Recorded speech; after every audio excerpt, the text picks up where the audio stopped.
libre expression sur Info TV, le grand débat de la semaine. C'est tous les dimanches entre 11h30 et 14h. Une affaire d'hommes politiques, d'experts de tous bords qui viennent ici pour dire ce qu'ils pensent et ils pensent ce qu'ils disent. Nous prenons la dernière ligne droite de ce programme et nous allons parler d'un aspect plus politique encore. Il s'agit de la présidentielle 2025 au Cameroun. Dans très exactement 12 mois, les Camerounais de tous bords iront élire leur président de la République. Ce matin, nous avons voulu choisir l'angle ayant trait à la candidature unique de l'opposition. Avez-vous l'impression que pour cette élection présidentielle 2025, il est fort probable que nous ayons un seul candidat de l'opposition face à la machine du Rassemblement démocratique du peuple camerounais, le RDPC. Et je recommence par le professeur Mathias Eriko Onangimi, professeur de l'élection présidentielle. C'est donc dans 12 mois, nous l'avons dit, une candidature unique de l'opposition peut-elle être possible? Une candidature unique de l'opposition peut-elle être possible? En théorie, oui, mais en pratique, il y a un certain nombre de contraintes pour y parvenir. Et pourquoi? On voit les différentes formations d'opposition engager des logiques de regroupement dans la perspective d'arriver éventuellement à une candidature unique de l'opposition. Mais on voit en même temps de sérieuses rigidités dans la manière d'envisager la méthodologie à mettre en œuvre pour y parvenir. Certains étant essentiellement intéressés par les questions de personnalité, qui serait la personnalité idoine, la personnalité idéale, d'autres étant intéressés par des questions de stratégie, comment mettre en œuvre une telle dynamique de coalition, d'autres encore étant intéressés par des questions de programmation idéologique et stratégique. Donc, au sein des différentes formations de l'opposition, on aborde la question de différentes manières. Ce qu'il faut indiquer, c'est que ce qui va rendre difficile une telle dynamique, c'est ceux qui font des cristallisations sur des personnes. C'est-à-dire, dès le départ, annoncent qu'ils sont pour une candidature unique de l'opposition, à condition que ce soit telle ou telle personnalité. Tout à fait. Ce qui est évidemment une manière plus ou moins subtile de tuer une dynamique d'unification, parce que là, on part dès le départ dans une logique de caporalisation et on part également dans une démarche qui exprime un certain manque de respect pour les partenaires éventuels. Parce que quand on veut construire une coalition, on discute d'abord parce que, évidemment, on n'a pas nécessairement la même manière de voir les problèmes, la même manière de voir la situation. On essaie de déterminer ce sur quoi on est d'accord. On voit également ce sur quoi on est en désaccord. Et on envisage de réduire le désaccord et de parvenir donc à un consensus sur les aspects organisationnels, parce qu'il n'est pas évident de mettre ensemble des organisations qui au départ étaient hétérogènes. Également, un consensus sur le programme. Quel programme pourrait-on ou devrait-on mettre en place pour essayer d'aller dans cette dynamique? Également, une programmation stratégique qui est complexe parce que c'est une question très sensible et il y a donc une gestion de l'information qu'il faut faire parce que certains des acteurs de la dynamique peuvent éventuellement vendre l'information aux groupes concurrents. Merci, professeur, pour ce regard. Abel Elimbi Lobé, le professeur l'a dit tout à l'heure avec ses mots. N'avez-vous pas l'impression depuis de longues années qu'à chaque fois, lorsque nous avons parlé des candidatures uniques de l'opposition, nous avons eu affaire à des problèmes qui faisaient à des personnes, à des leaders de certains partis de l'opposition qui faisaient montre de trop grands égos? Et conséquence, il n'y a presque jamais eu une candidature, une véritable candidature unique de l'opposition. Pour 2025, est-ce que ces démons des égos essaiera de partir? Oui. Non, moi je ne parle pas de candidature unique de l'opposition. Pourquoi est-ce que vous allez interdire à quelqu'un qui a des tas de raisons personnelles d'être candidat des intérêts personnels. Probablement parce que Limi Lobé, depuis que ces personnes qui ont des tas de raisons personnelles se sont présentées, le RDPC les a broyés. Mais que le RDPC les broie, il broie les adversaires, mais que leur candidature serve la cause du changement, elles n'ont pas servi la cause du changement. Je parle d'une candidature de large consensus. C'est différent de la candidature unique.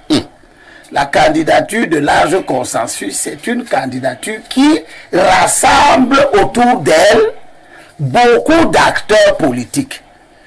Et parce qu'elle aura rassemblé beaucoup d'acteurs politiques, sa crédibilité va augmenter, de même que ses capacités logistiques à atteindre l'objectif qui est la victoire. Maintenant, à côté de cette candidature de large consensus, s'il y a des candidatures aventurières, des gens qui ont des partis politiques qui ne peuvent même pas investir, mais qui disent qu'ils seront candidats, des gens qui ont des partis politiques qui n'ont jamais été aux élections, des gens qui ont des partis politiques qui ont été aux élections, qui n'ont jamais rien gagné, qui se mettent ensemble et qui ne peuvent pas investir. Il y a tout un tas de choses. Je voudrais parler à notre peuple d'une manière générale, parce que vous m'en donnez l'occasion et je vous remercie infiniment pour ça. Je voudrais dire à nos compatriotes qu'en 2018, voici le rapport général des élections. À la date du 26 octobre 2018, le fichier électoral des inscrits censés voter sur le territoire national comptait 6 600 192 électeurs en 2018 à l'élection présidentielle. À la fin de la mise à jour des bureaux de vote, le 6 octobre 2018, veille du scrutin, le nombre de bureaux de vote créés par la Direction générale des élections s'élevait à 25 054 bureaux de vote. Je veux que tous ceux qui nous écoutent aujourd'hui se rendent bien compte que l'élection présidentielle d'une manière particulière, mais l'élection d'une manière générale, c'est un grand travail. En 2020, c'est-à-dire 2 ans après l'élection législative, voici le rapport général.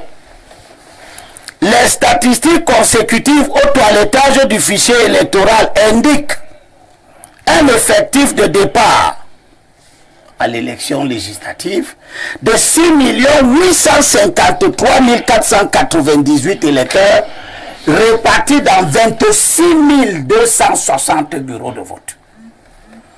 L'année dernière, lorsque nous avons terminé l'année, après la cessation des inscriptions le 31 août 2023, à la fin de l'année, Elecam, après toilettage, a publié le fichier électoral à 7 361 875 électeurs. Elecam vient de boucler les élections et d'ici à décembre, on va nous publier le nouveau rapport. Nous allons atteindre certainement 8 millions, voire 8 millions et demi.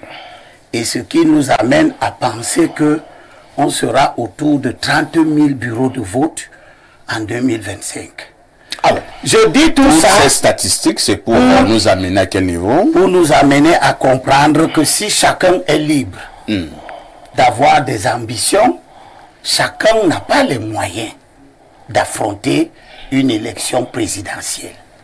Et dès que vous n'avez pas les bons moyens pour affronter l'élection présidentielle, votre présence dans ce jeu-là devient parasitaire. Vous dérangez ceux qui peuvent bien faire. Je ne peux pas dire ça. La démocratie, Donc, faut respecter. Je voudrais, pour le petit temps, je croyais que tu avais ton temps. Non?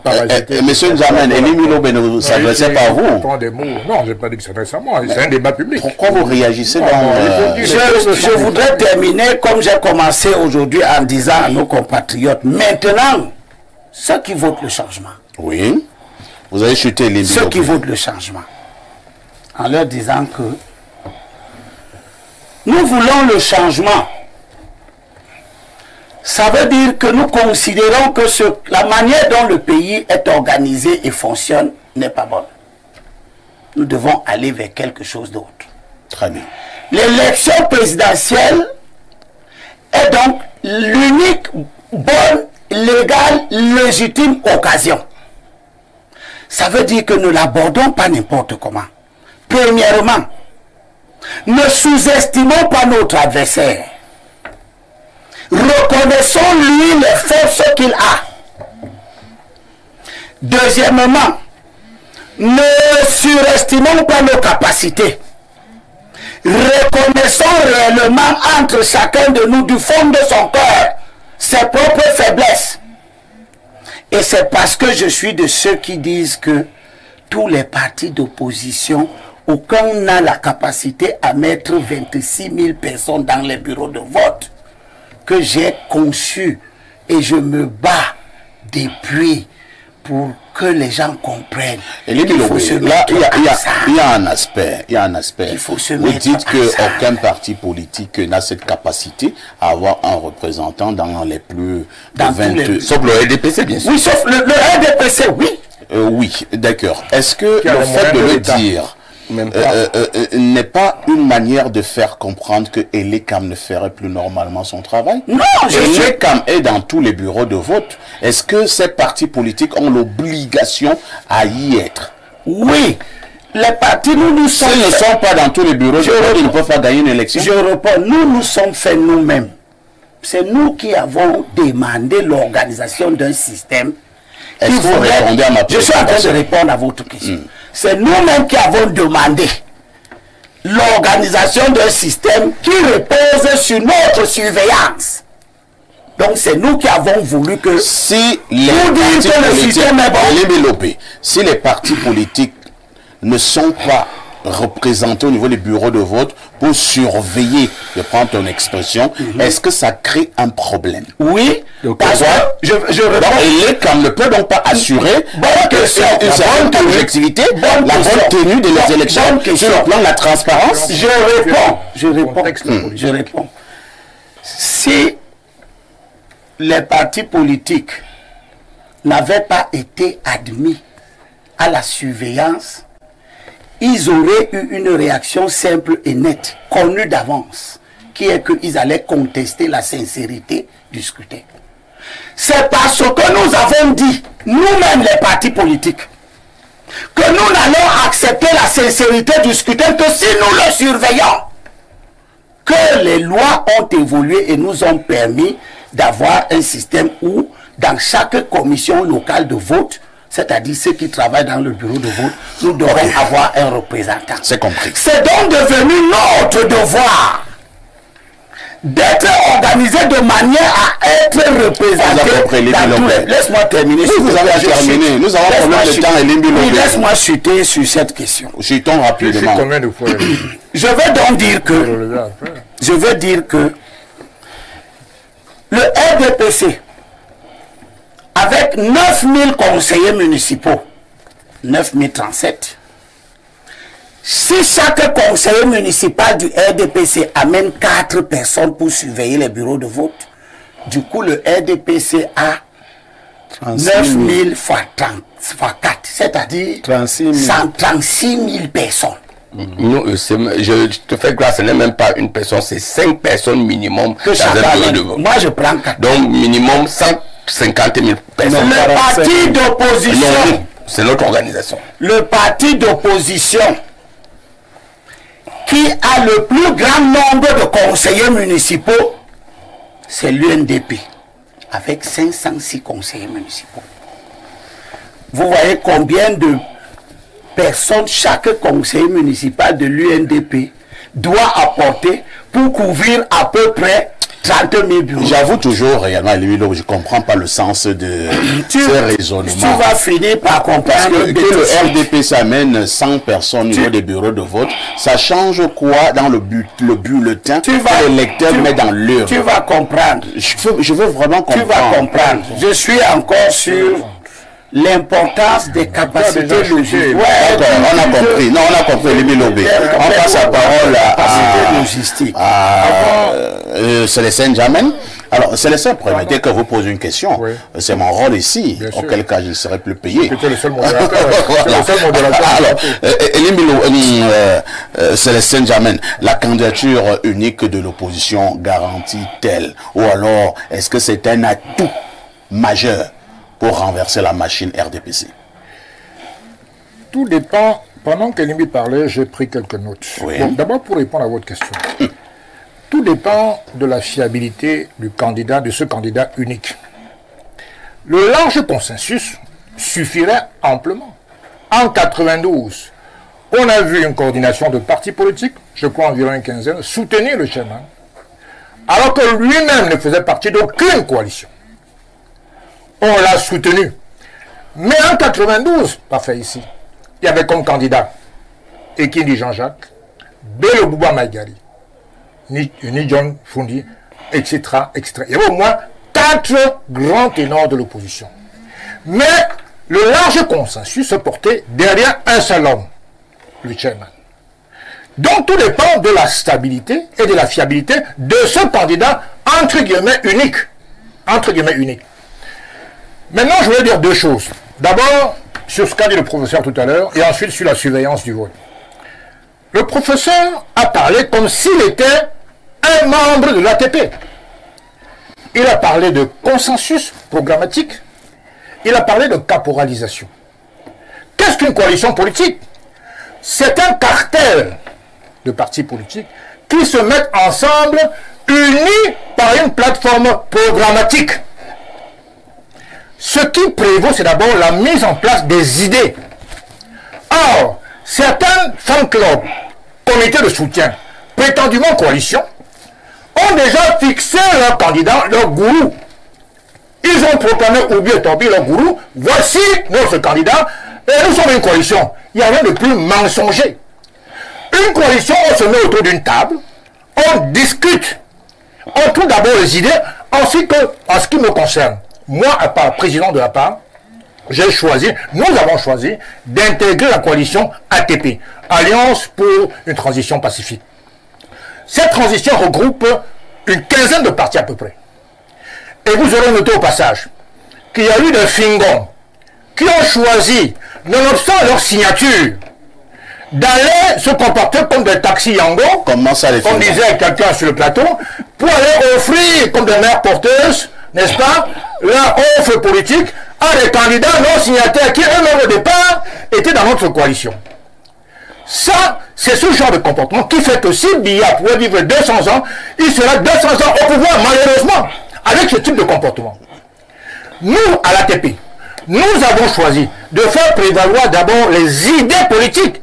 Nous l'avons incarné dans un document officiel, enfin, public, qu'on a appelé le manifeste pour une transition réformatrice. Il est là, il a fait l'objet d'une conférence de presse, ici encore à Yaoundé, auprès de vos collègues. Maintenant, la question qui se pose, c'est la question des moyens et donc de la surveillance des votes. La démocratie parfois ici a un coût.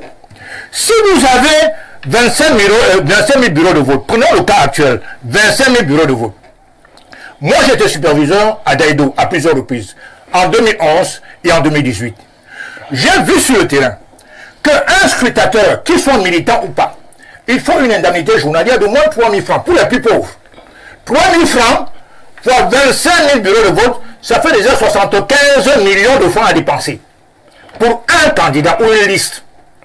Imaginez-vous, comme l'a dit M. Bidema, qu'on passe à combien, 5 personnes, 5 scrutateurs par bureau. Ça sera tout simplement 25 000 bureaux de vote, 25 000 scrutateurs. Il faudrait 25 000 fois 3. Ça veut dire qu'on serait dans les 250 millions pour un seul parti pour surveiller le vote. Pourquoi je dis ça? Et les cas, en général, c'est les gens nommés par le pouvoir. Le système actuel est présidé par le président de la République, qui est en même temps président d'un parti en compétition.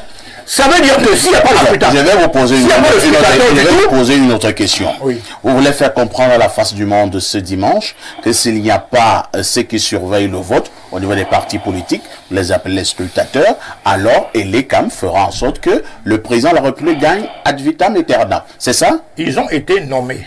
Ils tiennent Non, à leur... non, je réponds à votre question. S'il faut... Parce que moi, je vous nomme. Vous allez vous mettre dans la capacité et l'objectivité de l'ECAM en doute. Et l'ECAM est partial. Et l'ECAM est textuellement indépendant, mais textuellement seulement. En vérité, c'est un organisme qui est inféodé pour l'instant. Ils vont s'émanciper, c'est sûr. Ils sont inféodés pour l'instant au parti au pouvoir. Ils ne peuvent donc pas, s'il n'y a pas de scrutateur de l'opposition, rendre des PV fiables. Une petite anecdote. À Bali, en 2013, j'ai été élu conseil municipal. J'étais comme candidat SIF à la base de l'antenne électorale de Bali. Qu'est-ce que j'ai vu? La loi prévoit que les bulletins, les PV, doivent être mis dans une enveloppe hermétiquement fermée. Et l'article 113 dispose que seul le PV du président du bureau de vote fait foi. Qu'est-ce qui se passe quand on arrive à l'antenne? Les présidents du bureau de vote, très souvent issus du RDPC, parce que c'est la réalité, n'ont pas fermé l'enveloppe hermétiquement. Ils sortent dans le PV de l'enveloppe, sortent l'effaceur liquide, le passent dessus, et mettent le chiffre qu'on leur a demandé, qu'on leur a demandé, et remettent ça à la dame qui est là. C'est ce PV-là qui fait foi, qui sera publié. Il n'y avait pas un scrutateur de l'opposition quand on faisait ça? J'étais le seul malheureusement. Et tu n'as pu rien faire, n'est-ce pas? Mais je me suis battu et ça n'a rien changé. Ça n'a rien changé. Et ça faisait quoi? Elle est après le PV. D'accord. Elle est comme tel quel. Les qui travaillent pour le RDPC, c'est ça? Ça veut dire qu'ils ne sont pas indépendants. Ils ne sont pas indépendants. On l'a démontré. Ça veut dire que si on ne veut pas financer, on veut financer la démocratie, il faut que l'opposition ait un statut. Est-ce que vous voulez dire une autre préoccupation, Élie Lobé, à la face du monde, une fois de plus ce matin, que tant que... Oui, c'est Saint-Germain, merci. Tant que ces partis de l'opposition n'auront pas de scrutateurs dans tous les bureaux de vote du Cameroun, les partis de l'opposition au Cameroun ne vont jamais gagner. Ils ne vont jamais gagner. Très bien. Je vous le dis, parce que la DPC, c'est un enfant de cœur. Alors, on pose cette préoccupation à Pierre Blériot-Niemek. Si jamais il y a déjà une volonté que nous ayons un seul parti de l'opposition, donc candidature unique, quel devrait être le procédé de désignation de ce candidat? Alors, j'ai entendu entre les lignes des suggestions. Monsieur Limbilou a suggéré que le candidat de large consensus devrait avoir beaucoup d'argent. Je crois que c'est ce qu'il a suggéré. Monsieur N'Djamène est revenu sur l'argent. Il vous a dit 75 millions pour donner... Multiplié par 3. Oui, ça ferait 225 millions. Mais moi, pour parler d'abord des chiffres, je pense que si des opposants ne sont pas capables, pas par leur peau seulement, de mobiliser 2 à 3 milliards de francs pour une petite élection au Cameroun, c'est que qu'ils ont perdu toute crédibilité. Le peuple, tous les peuples sérieux accompagnent les oppositions. Je vais vous dire, Diomaye Faye et Sonko n'avaient rien d'important dans leur compte. Rien du tout. Mais parce que eux, ils étaient sérieux, le peuple les a accompagnés. Si notre opposition souffre de 75 millions, même multiplié par 3, c'est que c'est une opposition qu'il faut jeter, il faut la balancer au dehors. Mais elle va davantage souffrir lorsque les mêmes membres de l'opposition peuvent venir sur un plateau, vous parler de l'ECAM et soutenir quand même le MINAT. Il y a eu une... rien à voir. Oui, les gens verront ce qu'il y a derrière. C'est qu'en fait, ce que je dis toujours, c'est qu'on a déjà enrégimenté une bonne part de l'opposition. Moi, je ne pense pas à une candidature unique possible. Elle est impossible parce que... Et pourquoi? 60 à peu près des opposants camerounais sont une fabrication du régime en place, qui ont pour rôle d'être candidats pour grappiller les voix de l'opposition. Être dispersés. L'opposition. Oui. Et ainsi de suite, ils sont donc là. Même si vous leur promettez même que c'est eux qui seront le candidat unique, ils vont vous dire qu'il faut au moins 5 candidats. Ils savent, et le pouvoir travaille ainsi. Mais je suis d'accord qu'un candidat de large consensus pourrait faire l'affaire. Sauf que je n'ai pas les mêmes leviers que les autres. Moi, je ne pense pas à un candidat qui soit quelqu'un qui a beaucoup d'argent. D'ailleurs, je vous ai dit, hein, le candidat de Limbi Lobe, je ne le soutiens pas. Je n'ai pas de candidat. Tu as un candidat? Non. Il veut un anglophone. Bon, Je veux un anglophone, mais je n'en ai pas. Je n'ai pas encore candidat de l'âge consensus. Oui, je suis peut-être sensible à la question anglophone, mais je ne veux pas cristalliser sur l'anglophonie comme critère de désignation de ce candidat de large consensus. Tout à fait. Parce qu'on a de très mauvais anglophones. Exactement. On a aussi de très mauvais anglophones qui pourraient même exacerber les crises que vous pensez qu'ils pourraient résoudre là. Mais Parce on a que aussi de très bons anglophones. combien d'anglophones sont capables parmi ceux que vous connaissez de rentrer? On a aussi, on a aussi de On très a bons de très bons anglophones. Et je suis de ceux qui pensent que si on peut avoir un très bon anglophone, que nous penchions vers l'idée de l'anglophonie, non comme critère déterminant, mais comme l'un des critères majeurs. Très bien. Maintenant, enlever comme critère. Non, on ne peut pas l'enlever. Non, on ne peut pas parce que c'est une question substantielle. Non, enfin, ici, je voulais dire quelque chose par rapport au rôle de l'ECAM. Si l'ECAM ne peut pas jouer son rôle, l'opposition doit contester l'ECAM. Auquel cas, laisser l'ECAM jouer son rôle et nous assurer que l'ECAM fait son travail. On n'a pas besoin, et je l'ai démontré déjà par ailleurs, ce que Ndiamen et autres vous disent. Même si vous mettez 5 gars de l'opposition, entre guillemets de l'opposition, les Camerounais que je vois là, les gens qui m'insultent, des petits corrompus comme ça. Vous savez ce que le RDPC fait souvent aux scrutateurs de l'opposition? Non. Les scrutateurs de l'opposition arrivent, le matin ils sont de l'opposition, jusqu'à 11 h. Dans l'après-midi, voilà les bidimans, ils sont déjà du RDPC. Parce que le RDPC vient avec 15 000. Vous lui avez donné 2 000. Dès qu'on lui donne 15 000, c'est lui qui efface les chiffres de l'opposition. Le gars du... Donc, quand on a un peuple qui est comme ça, on ne peut pas s'attendre. Les vrais scrutateurs s'abandonnent eux-mêmes. Oui. Ils sont capables d'investir leur propre argent. Exact. Un scrutateur qui demande de l'argent pour aller surveiller, celui qui se fait payer, s'il est mieux payé, il change. Si moi, je dois surveiller le vote dans l'extrême nord, je me prépare à ne pas manger même pendant 3 jours, parce que c'est que le RDPC va couper tous les vivres dans la zone. Dès qu'on va savoir que je ne mange pas, je ne bois pas, je surveille seulement le foot. C'est comme ça. C'est ce sacrifice dont nous avons. D'accord. Lucien Bidima, non, je suis désolé, non. Lucien Bidima va prendre la parole. Lucien Bidima, vous qui êtes donc le RDPCiste, le seul sur ce plateau, je pense que de manière régulière, il y a eu une accusation lorsque nous avons, s'il vous plaît, Monsieur Ndiamen, nous sommes là, nous sommes très sérieux. Je suis en train de poser une question à M. Bidima.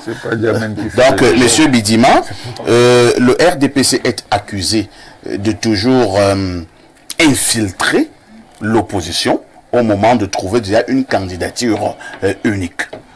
C'est une accusation gratuite, ou alors quelque part, vous êtes d'accord que le RDPC, de temps en temps, fait dans des anti-jeux? Monsieur Pafa, ici, j'ai bien suivi les opposants sur le plateau. Vous avez ici 2 personnes qui sont connues au niveau de l'opposition, au niveau de la sphère politique. Est-ce qu'ils sont tombés d'accord? Ils sont tombés d'accord sur quoi, les deux?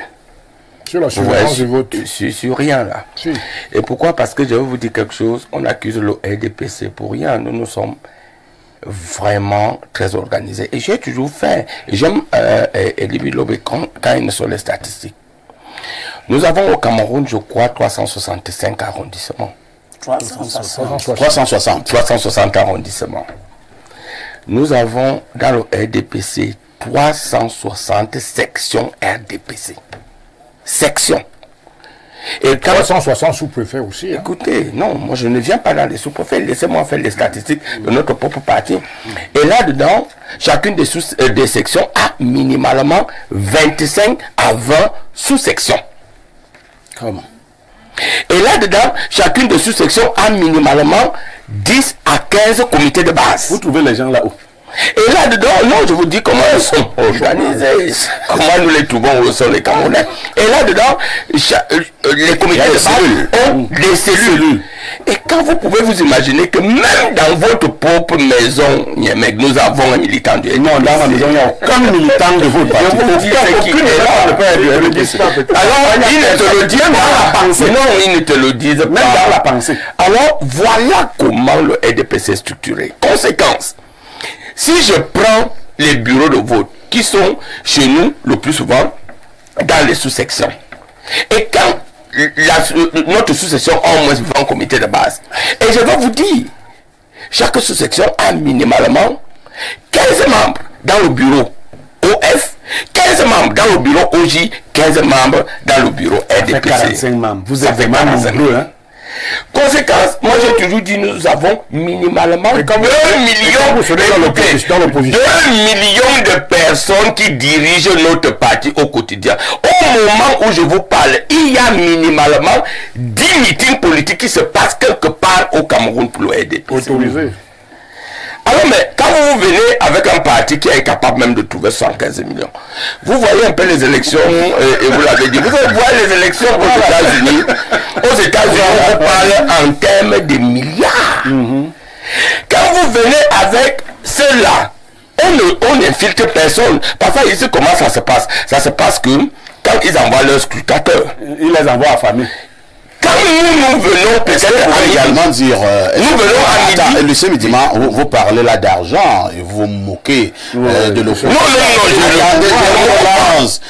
Qui est d'ailleurs incapable d'avoir 75 millions. Vous savez quand même que lors des campagnes électorales, on voit comment le RDPC, entre autres méthodes, récolte souvent de l'argent. On dit, attendez, on dit, tel nombre, tel ministre, vous devez donner telle somme. Tel directeur général, vous devez donner telle somme. Tel recteur, vous devez donner telle somme. Tel directeur, vous devez donner telle somme. Ainsi de suite. C'est obligatoire. Est-ce que c'est pas normal que vous puissiez vous moquer de ça? Non, parce que justement, l'opposition, un parti politique, c'est un construit permanent. Ça ne se fait pas que dans le RDPC. Je vais vous dire, les partis politiques qui ont des élus, comme l'UNDP, font la même chose. Ils ne sont pas l'opposition. Ils sont de la majorité présidentielle. Il faut bien le préciser. L'UNDP n'est pas un parti d'opposition. Finalement, il y a un parti d'opposition. Ben, c'est ceux qui ne sont pas au gouvernement. Alors bon, nous avons notre... votre consultant a dit quelque chose. C'est l'engagement individuel. Quand je vais dans mon village, moi, Lucien Bidima, je n'ai pas besoin qu'on me donne de l'argent. J'ai cet engagement-là de faire triompher le président Paul Biya. Je ne demandais rien à personne, je ne demandais rien au ministre, au directeur. Je vais avec l'engagement personnel de faire triompher le président Paul Biya. Nous avons ça la loyauté, nous avons ça le travail, nous avons l'ambition, nous avons ça dans le RDPC, l'esprit combatif de faire triompher notre champion. Les autres n'en ont pas. Les autres, qu'est-ce qu'on remarque? Ils ont des problèmes d'ego. Ils ont un problème de personne. Tel est déjà d'office. Et ce n'est que tel qui peut être. Ils ont des gourous à l'intérieur. Comment vous croyez que le peuple camerounais peut faire confiance à ces personnes? Je dis qu'au Cameroun, heureusement que M. Célestin vient de le dire. Comme si M. Paul Biya arrivait à faire 200 ans, il sera toujours président de la République. Et ça, je veux vous dire que même après le président Paul Biya, le RDPC sera toujours au pouvoir parce que nous sommes un parti organisé. Alors, mais j'ai dit, aujourd'hui, on n'a pas besoin de voir, d'infiltrer l'opposition parce que l'opposition même a les germes de la pourriture à l'intérieur de leur propre parti politique. Parce que là-bas, si aujourd'hui, je vais vous dire, et ça vous le faites, si on propose à M. N'Djamène, aujourd'hui Célestin, il faut qu'il nous dise devant les téléspectateurs que demain, au prochain remaniement, il est ministre des Finances, est-ce qu'il va refuser? Toi, tu te vas juste la ministre des Finances, pourquoi? Voilà. Si on lui donne la présidente de la FECAFOOT, il va... Voilà. C'est des gens qui n'ont pas un objectif. C'est quelque chose qui est vrai. C'est des gens qui n'ont pas un objectif pour le pays. Ils ont un objectif pour eux-mêmes. Et à partir de là, le RDPC continuera à être gouverné. Pourquoi? Parce que nous travaillons. Voilà. Nous sommes arrivés presque au terme de ce programme à Belelimbi Lobé. Oui, mais en télévision, on respecte l'heure. 30 secondes. 30 secondes. 30 Merci, secondes, professeur. merci. Vraiment, ce sera 30. Nous te suivrons tous. Ce sont les au terme de ce programme. Pour dire que nous ne faisons que commencer et je vous remercie pour la polarisation de nos émissions dorénavant sur cette question. Ce qui n'a pas pu être dit aujourd'hui le sera à l'avenir. J'ajoute que vous avez écouté N'Djamène. Lui-même construit tout son raisonnement sur l'idée que Elekam joue contre nous. Donc nous devons surveiller Elekam. Oui. Et parce que nous devons surveiller Elekam, nous devons donc être capables de mettre les moyens nécessaires pour le surveiller. Bien sûr. Vous avez donc suivi N'Djamène, mais vous avez aussi suivi Blaireau, qui tous les deux ont montré que l'élection n'est donc pas une simple question de discours à la télévision. C'est une question de moyens. Personne n'a dit ça. Et parce que c'est une grosse question de moyens, les ambitions doivent être sérieux. Ceux qui se lèvent pour prétendre qu'ils sont assis ensemble, ils ont fait les contrats, ils ont fait les trucs. On a le droit de se lever, Limbi Lobin. On a le droit de se lever et pas avoir les ambitions. Quand je vais te prendre, tu vas te Si tu vas prendre, qui c'est ton enfant? laisse-moi donc, on va donner la parole. Qui a la parole? Qui a la parole? Le grand de personnes ici. On a le droit d'avoir des ambitions dans un pays. On ne peut pas s'asseoir parce que la VPC est tout puissant. C'est pas se résigner. Non, l'ATP fera des primaires ouvertes, digitales dans ce pays. Et les télévisions sont déjà sur le pied d'œuvre pour accueillir les grands débats qui vont précéder ces élections primaires ouvertes. Je peux en parler, mais on ne renonce à rien. Je peux parler maintenant. Tu as toujours parlé. Merci beaucoup. Hein. Que ce soit la dernière fois que tu m'interromps. Non, l'émission elle a fini. Parce que je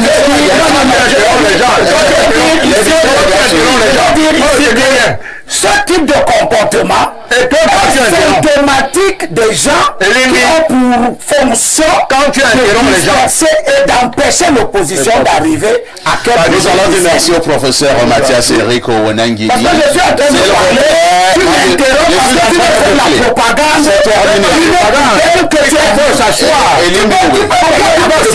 Qui dans le respect dans vos 15 partis qui peut payer 30 millions de en train de faire une coalition de le RDPC qui va fuir la TP. mais je dois fuir le mal. Je dois fuir le mal. La démocratie. Je fuis le mal. Je fuis le désordre. Je fuis les compétences. Les élections primaires. Les ambitions inutiles. Alors que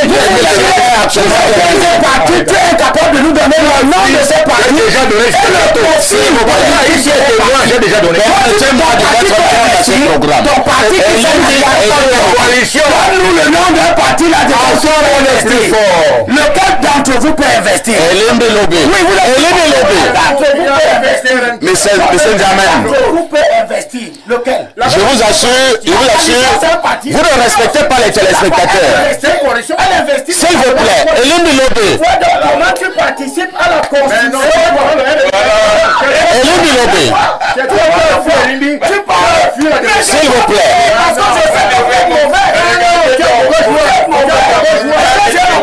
D'être avec des gens incapables de réaliser Elimbi Lobé, est-ce que je peux conclure?